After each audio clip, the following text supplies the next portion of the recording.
You will hear a number of different recordings and you will have to answer questions on what you hear. There will be time for you to read the instructions and questions, and you will have a chance to check your work. All the recordings will be played once only. The test is in 4 sections. At the end of the test, you will be given 10 minutes to transfer your answers to an answer sheet. Now turn to Section 1. Section 1.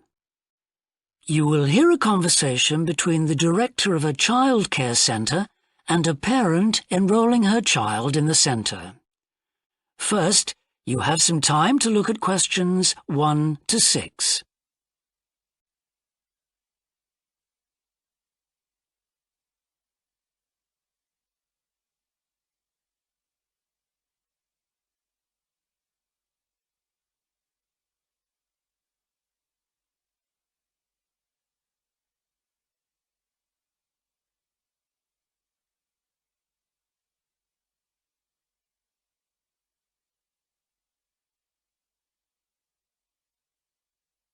You will see that there is an example that has been done for you. On this occasion only, the conversation relating to this will be played first.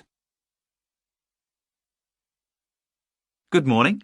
Welcome to the Early Learning Childcare Centre. How may I help you? Hi, I spoke to you last week about enrolling my daughter for next year. Oh, yes. I'll just get some details from you.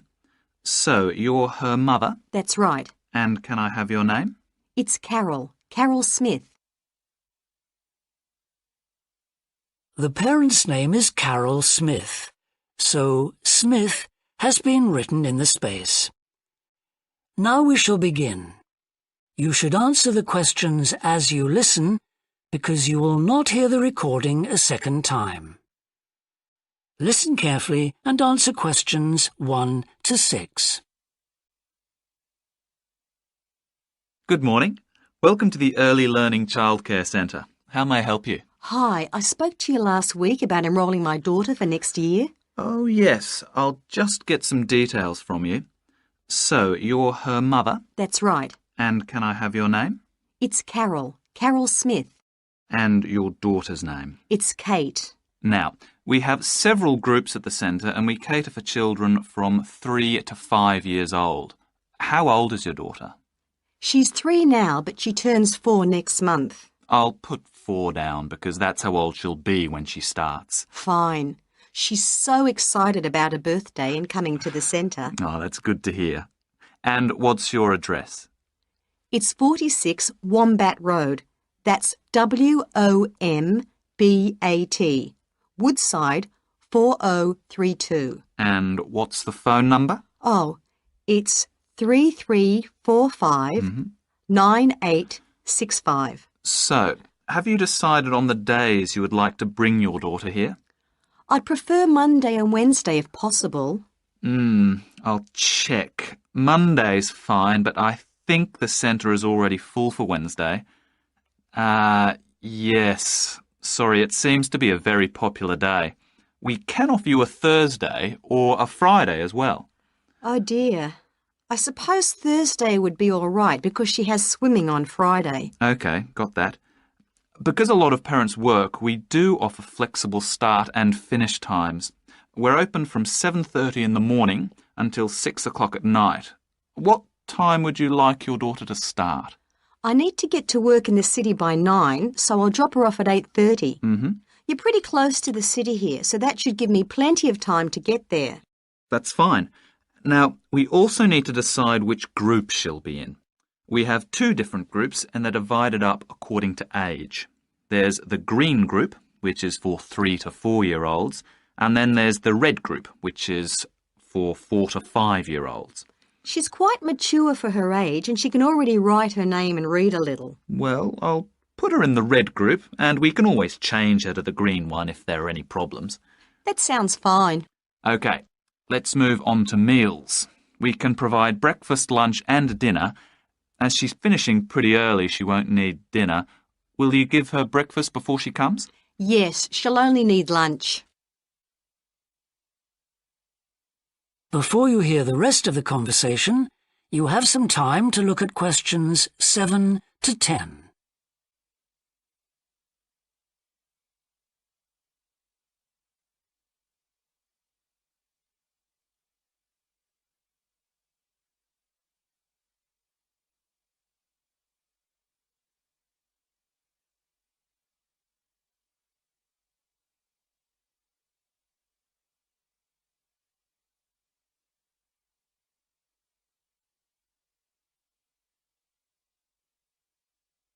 Now listen and answer questions 7 to 10.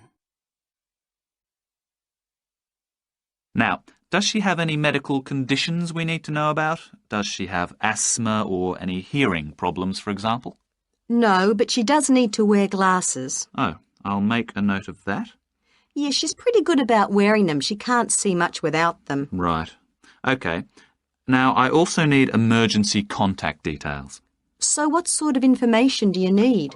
Just the name and number of a friend or family member we can contact in case we can't get hold of you at any time. OK. That'd better be my sister, Jenny Ball. Uh-huh. That's B-A-L-L. Her phone number is 33467523. Great. So she is the child's aunt?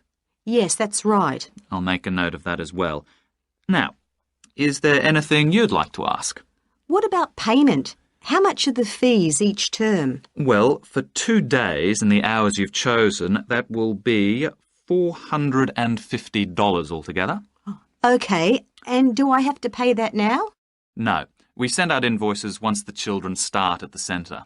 You can choose to pay at the end of each term, or we do offer a slightly discounted rate if you pay every month. Oh, I'll do that then. I find it easier to budget that way, and I'm not used to the term dates just yet. Good. It makes it a lot simpler for us as well. Well, that's everything. Would you like me to show you around the centre? We can go. That is the end of section 1. You now have half a minute to check your answers.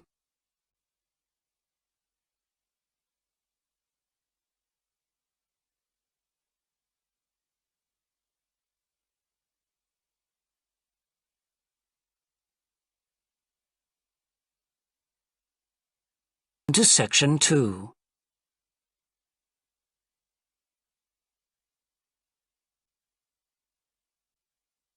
Section 2.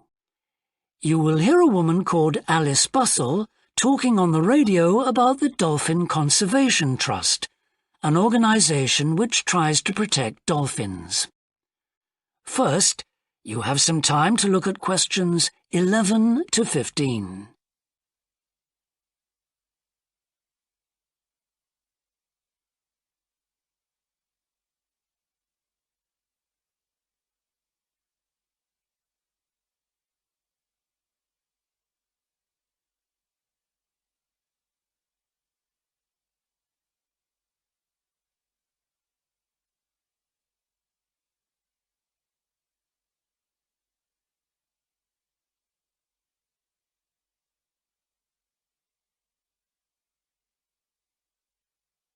Now listen carefully and answer questions 11 to 15.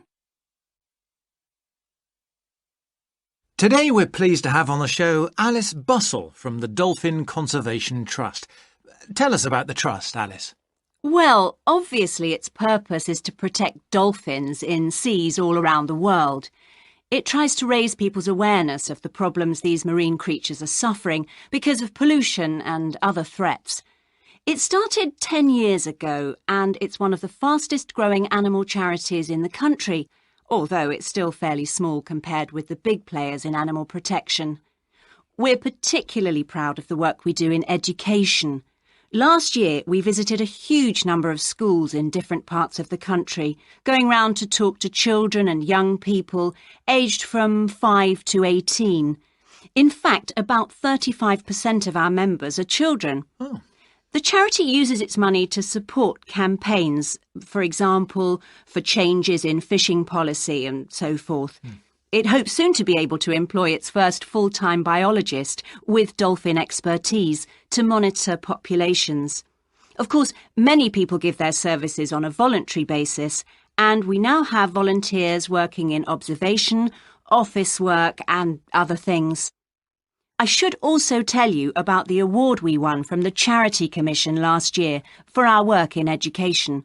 Although it's not meant an enormous amount of money for us, it has made our activities even more widely publicised and understood. In the long term, it may not bring in extra members, but we're hoping it'll have this effect. Is it possible to see dolphins in UK waters? Yes, in several locations. And we have a big project in the east part of Scotland. This has long been a haven for dolphins because it has very little shipping. However, that may be about to change soon because oil companies want to increase exploration there. We're campaigning against this because although there'll be little pollution from oil, exploration creates a lot of underwater noise. It means the dolphins can't rest and socialise. This is how I became interested in dolphin conservation in the first place. I had never seen one, and I hadn't been particularly interested in them at school. Then I came across this story about a family of dolphins who had to leave their home in the Moray Firth because of the oil companies, and about a child who campaigned to save them. I couldn't put the book down. I was hooked. Before you hear the rest of the talk, you have some time to look at questions 16 to 20.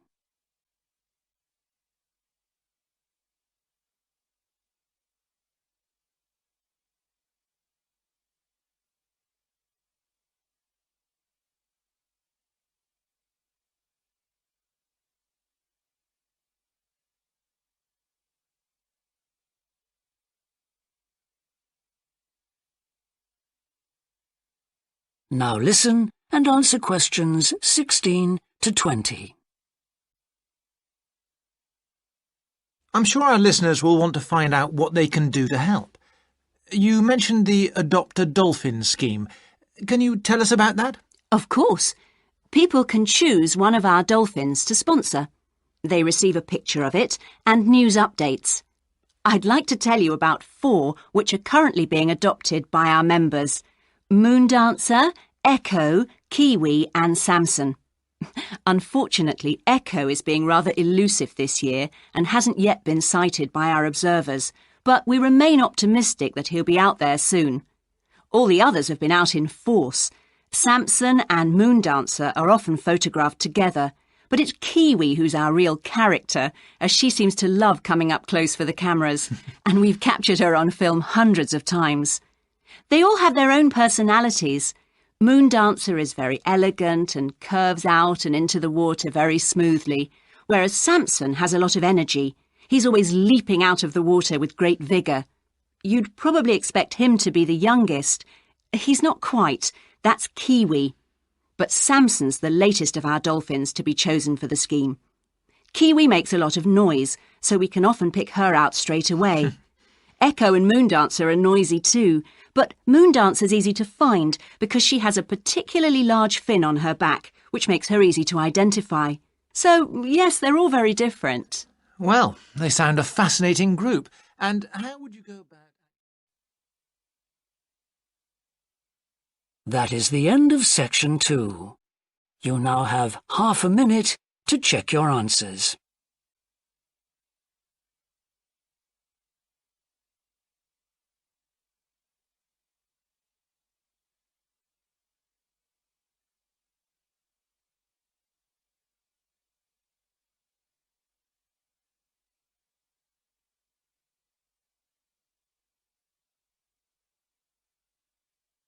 Section 3. You will hear a student called Rob, who is in the first year of a theatre studies course, talking to another student called Mia, who's in the 4th year of the same course. First, you have some time to look at questions 21 to 25.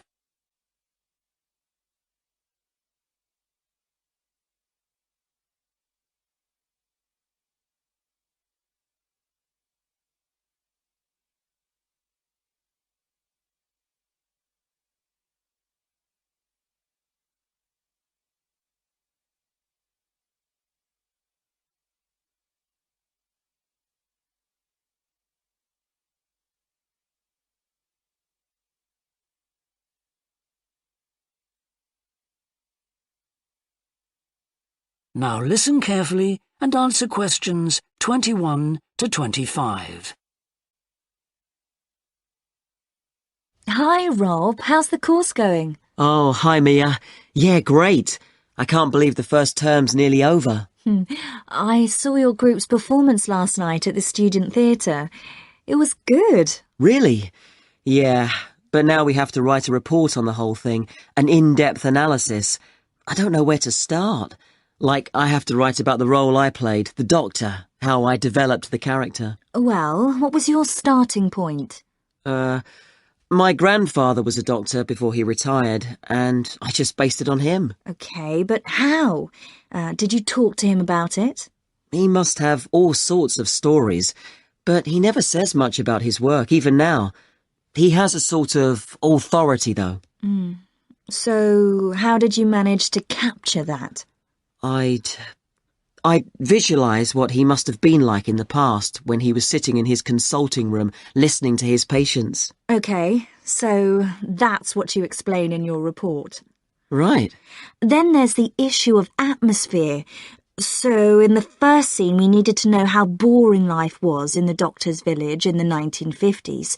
So when the curtain went up on the first scene in the waiting room, there was that long silence before anyone spoke. And then people kept saying the same thing over and over, like, cold, isn't it? Yes, and everyone wore grey and brown and just sat in a row. Yes, all those details of the production. And I have to analyse how I functioned in the group, what I found out about myself. I know I was so frustrated at times when we couldn't agree. Yes. So did one person emerge as the leader? Sophia did. That was okay. She helped us work out exactly what to do for the production, and that made me feel better, I suppose. When you understood what needed doing? Yes. And Sophia did some research too. That was useful in developing our approach. Like what?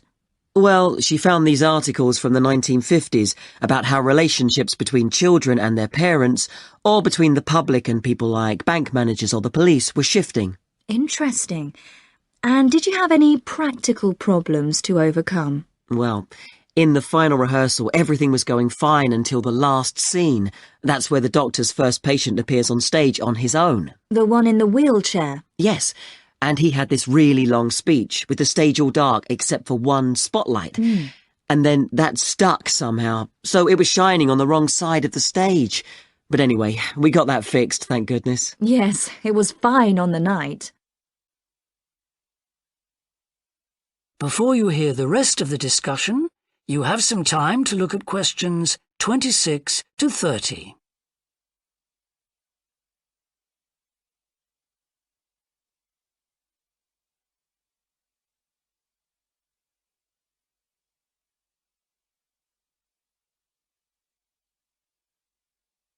Now listen and answer questions 26 to 30. But while you're here, Mia, I wanted to ask you about the year abroad option. Would you recommend doing that? Yes, definitely. It's a fantastic chance to study in another country for a year. I think I'd like to do it, but it looks very competitive. There's only a limited number of places. Yes. So, next year, when you're in the second year of the course, you need to work really hard in all your theatre studies modules. Only students with good marks get places. You have to prove that you know your subject really well. Right. So how did you choose where to go? Well, I decided I wanted a programme that would fit in with what I wanted to do after I graduate. So I looked for a university with emphasis on acting rather than directing, for example. It depends on you. Then about 6 months before you go, you have to email the scheme coordinator with your top 3 choices. I had a friend who missed the deadline and didn't get her first choice, so you do need to get a move on at that stage. You'll find that certain places are very popular with everyone. And don't you have to write a personal statement at that stage? Yes. Right. I'll get some of the final year students to give me some tips. Maybe see if I can read what they wrote. I think that's a very good idea. I don't mind showing you what I did. And while you're abroad, don't make the mistake I made. I got so involved I forgot all about making arrangements for when I came back here for the final year. Make sure you stay in touch so they know your choices for the optional modules. You don't want to miss out doing your preferred specialisms. Right. That is the end of section 3. You now have half a minute to check your answers.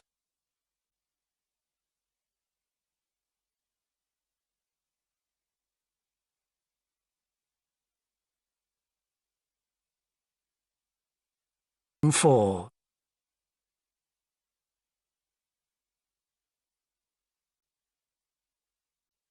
Section 4. You will hear part of a lecture about leadership introducing a theory called self-regulatory focus theory. First, you have some time to look at questions 31 to 40.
Now listen carefully and answer questions 31 to 40.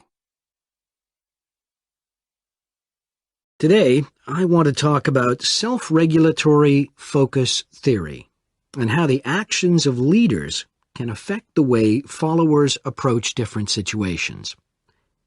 Self-regulatory focus theory is a theory developed by Torrey Higgins.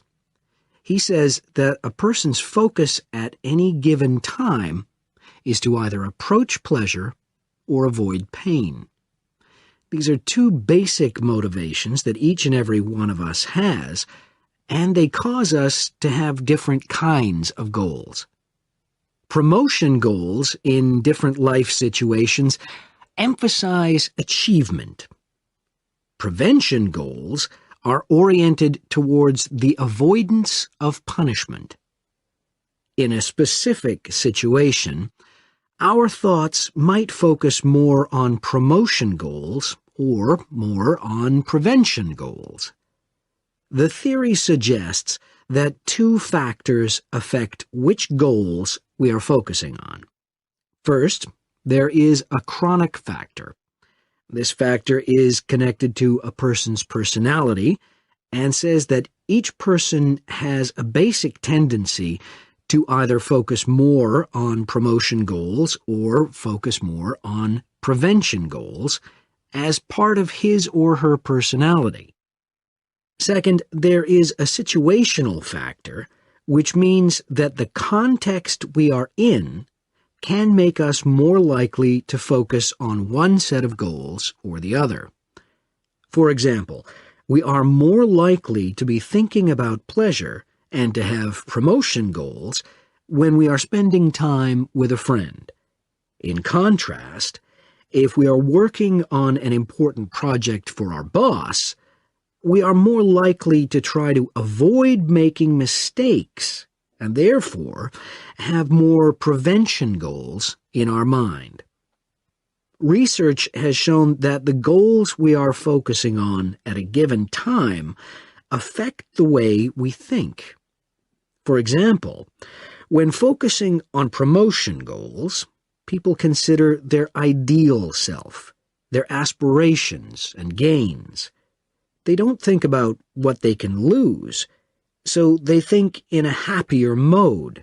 They feel more inspired to change. When people are focusing on prevention goals, they think about their ought self. What are they supposed to be? What are people expecting from them? They consider their obligations to others. As a result, they experience more anxiety and try to avoid situations where they could lose.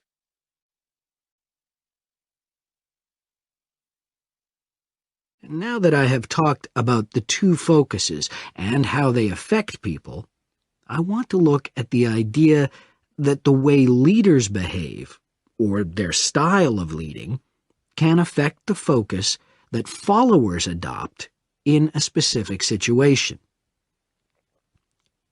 In talking about leadership, we often mention transformational leaders and transactional leaders.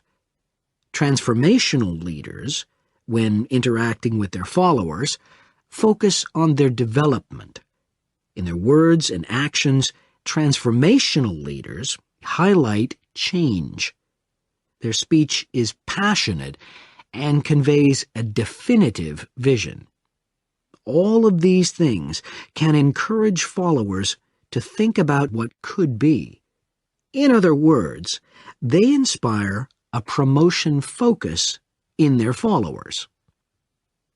In contrast, transactional leaders focus on developing clear structures that tell their followers exactly what is expected of them. While they do explain the rewards people will get for following orders, they emphasize more how a follower will be punished, or that a follower won't get rewarded if his or her behavior doesn't change. In short, they emphasize the consequences of making a mistake. This emphasis will clearly lead followers to focus on avoiding punishment and problems. This is clearly a prevention focus.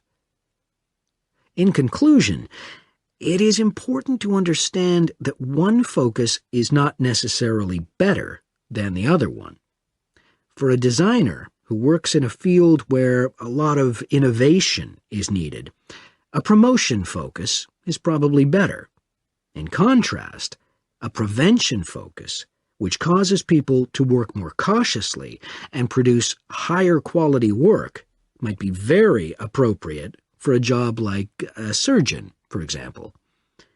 The main point of the research, though, is that the actions of leaders can greatly influence whether people approach a situation with more of a promotion focus or more of a prevention focus. That is the end of section 4. You now have half a minute to check. That is the end of the listening test. In the IELTS test, you would now have 10 minutes to transfer your answers to the answer sheet.